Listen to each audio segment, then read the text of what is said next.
আদির ঈদ আনন্দ। আদি ঈদ বলতে তেমন কিছুই বোঝে না, কিন্তু স্কুলে যখন ওদের ঈদ উৎসবটা হয় তখন সে খুব ভালোভাবে ফিল করতে পারে। এই যে ওর হাতে একটা টয় নিয়ে সে খেলছে, আর সে চেয়ারের উপরে দাঁড়িয়ে থাকবে, সবাই চেয়ারে বসছে কিন্তু সে উপরে দাঁড়িয়ে দাঁড়িয়ে সব দেখবে, আর মাঝে মাঝে একটু অদ্ভুতভাবে মুচকি হাসে।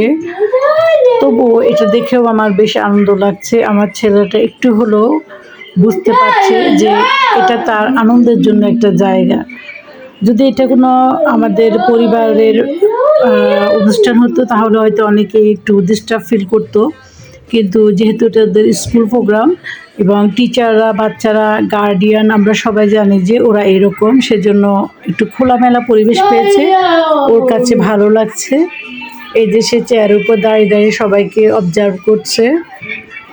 টিচাররা খুবই আন্তরিক বাচ্চাদের জন্য। আমার বাচ্চা তো খুবই হাইপার, কিন্তু ওনারা খুবই টেক কেয়ার করে। আর স্কুলে অলওয়েজ আমরা শুনি যে টিচাররা বলে স্টুডেন্ট, কিন্তু ওদের স্কুলে টিচাররা সবসময় বলে যে আমাদের বাচ্চা। এটা শুনলে আমার থেকে খুব ভালো লাগে।